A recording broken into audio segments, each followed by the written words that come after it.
সুপ্রিয় দর্শক, এই মুহূর্তের সবথেকে বড় খবর। দর্শক, আপনারা সকলেই জানেন আর.জি. কর কাণ্ডে মহিলা চিকিৎসকের মৃত্যুর ঘটনায় যখন রাজ্য রাজনীতি একেবারে তোলপাড়, গোটা দেশ জুড়ে উঠেছে নিন্দার ঝড়। একাধিক ছাত্র সংগঠন থেকে বিরোধী সকলেই দাবি করছে যে ন্যায্য বিচার চাই। আর এর পরপরই পলিগ্রাফ টেস্টের সিদ্ধান্ত নেয় কেন্দ্রীয় তদন্তকারী সংস্থার সিবিআই আধিকারিকরা। আর এবার আর.জি. কর কাণ্ডে সমস্ত সত্য বেরিয়ে এলো পলিগ্রাফ টেস্টের মাধ্যমে সঞ্জয়ের মুখ থেকে। কি জানিয়েছেন পলিগ্রাফ টেস্টে ধৃত সঞ্জয়, যা শুনলে আপনাদের চক্ষু চড়ক গাছ হবে।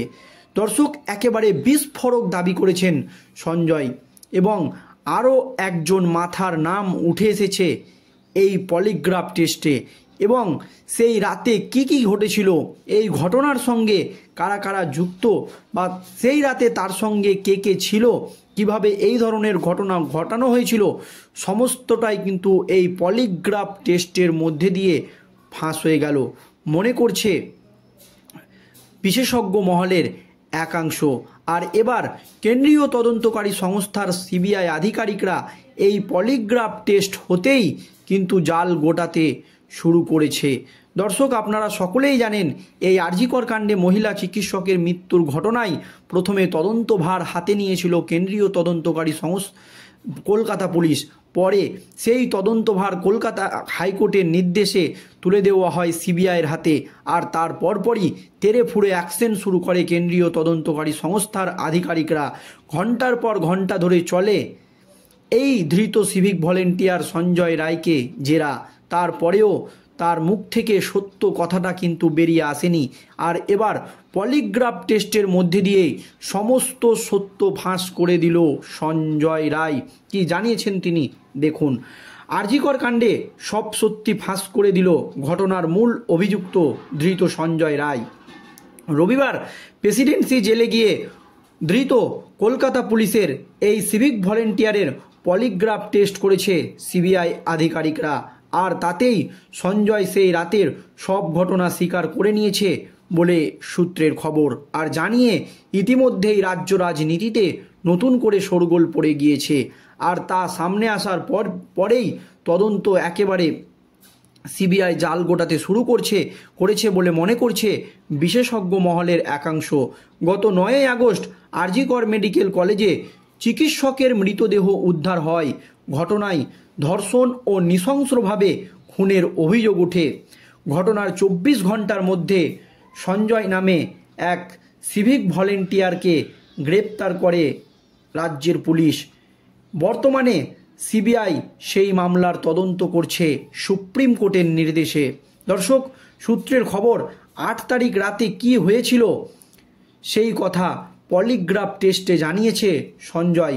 অভিযুক্তের দাবি, ঘটনার রাতে সে 2টি নিষিদ্ধ পল্লী অর্থাৎ সোনাগাছি এবং চেতলায় গিয়েছিল, কিন্তু কোথাও কোনো যৌন সংযোগ আসেনি। তবে ফেরার পথে এক মহিলার শ্লীলতাহানির চেষ্টা সে করে বলে পলিগ্রাফ টেস্টের সময় সঞ্জয় জানিয়েছে বলে দাবি। সেই ঘটনা ইতিমধ্যেই সিসিটিভি ক্যামেরায় ধরাও পড়েছে বলে সূত্রের খবর। সঞ্জয় আরও জানিয়েছে যে সে তার প্রেমিকাকে সেই রাতে নগ্ন ছবি পাঠাতে বলেছিল। এই কথা কিন্তু সঞ্জয় জানিয়েছে, বা এই সিভিক ভলেন্টিয়ার জানিয়েছে। ঠিক কি কি হলো সেই রাতে ঘটনাক্রম হিসাবে সঞ্জয় বলছে, 8ই আগস্ট তার বন্ধুর ভাইকে দেখতে আর.জি. কর হাসপাতালে গিয়েছিল। সঙ্গে ছিল তার আরও এক বন্ধু বা বড় মাথা। হাসপাতাল থেকে বেরিয়ে তারা দুজনে মদ খাবে বলে ঠিক করে। তারপর মদ কিনে রাস্তাতেই খেয়ে নেয়। প্রথমে তারা সোনাগাছিতে যায়। সেখানে কোনো সুযোগ না পেয়ে তারা চলে যায় দক্ষিণ কলকাতায় চেতলায় একটি রেড লাইট এরিয়ায়।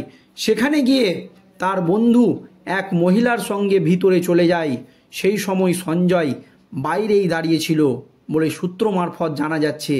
সেখানে দাঁড়িয়ে সে তার প্রেমিকাকে ভিডিও কল করে এবং নগ্ন ছবি পাঠাতে বলে।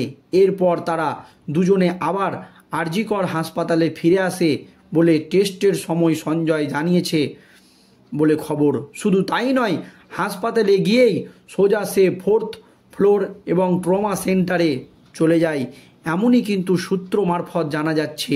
ভোর 4:30 নাগাদ করিডরে হাঁটতে দেখা গিয়েছে এই ধৃত সঞ্জয় রায়কে। সিসিটিভি ফুটেজে ধরাও পড়েছে সেই দৃশ্য, গোটা রাজ্যবাসী দেখেছে। এর পরপরই সঞ্জয় প্রবেশ করে সেই সেমিনার রুমে। সেখানে তখন ঘুমাচ্ছিলেন ট্রাস্ট মেডিসিন বিভাগের ওই তরুণী চিকিৎসক বা নির্যাতিতা। সেখানে তিনি তখন কিন্তু বেঘোর ঘুমে আচ্ছন্ন ছিলেন ওই তরুণী চিকিৎসক, এমনই কিন্তু সূত্র মারফত জানা যাচ্ছে। তার মুখ বন্ধ করে শ্বাসরোধ করে সঞ্জয় এর শ্বাসরোধ করে এবং খুন করে ধর্ষণ করে বেরিয়ে যায়। কলকাতা পুলিশের অফিসার এর বাড়িতে তিনি চলে যান। এই নিয়ে কিন্তু সন্দেহ রয়েছে, এখানে তিনি কিন্তু একটু দ্বিধাদ্বন্দ্ব বোধ করেছে এবং তিনি এই কাণ্ড ঘটানোর পর কি এই যে পুলিশ ব্যারাক সেখানে চলে যান। সিবিআই সূত্রের খবর, সঞ্জয়ের মোবাইলে প্রচুর পর্নোগ্রাফি কন্টেন্ট পাওয়া গিয়েছে, যৌন সম্পর্কিত দৃশ্য সেখানে রয়েছে। এই সব দেখে তার মানসিক পরীক্ষা জরুরি বলে মনে করছে সিবিআই। তবে এই ধৃত সঞ্জয় রায় প্রথমে রাজ্যের পুলিশকে জানিয়েছিল, পলিগ্রাফ টেস্টের আগে রাজ্যের পুলিশকে জানিয়েছিল যে সে এই ধৃত মহিলাকে হত্যা করেছে এবং ধর্ষণ করেছে, এবং চেঁচিয়ে সেই কথা যাতে কাউকে না বলে দেয় এই নির্যাতিতা চিকিৎসক, সেই জন্যই কিন্তু তাকে হত্যা করা হয়েছে, এই কথা বলেছিলেন এই ধৃত সঞ্জয় রায়। তবে কেন্দ্রীয় তদন্তকারী সংস্থা সিবিআই তাকে পলিগ্রাফ টেস্টের আগে জেরা করলে 180 ডিগ্রি পাল্টি মারে সঞ্জয় রায়।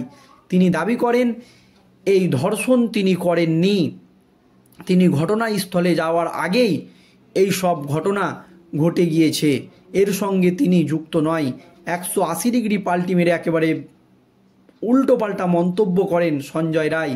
তবে পলিগ্রাফ টেস্টে বসতেই চাঞ্চল্যকর তথ্য কেন্দ্রীয় তদন্তকারী সংস্থার সিবিআই আধিকারিকদের হাতে উঠে এলো বলে মনে করছে রাজনৈতিকবিদ থেকে শুরু করে বিশেষজ্ঞ মহল অনেকেই।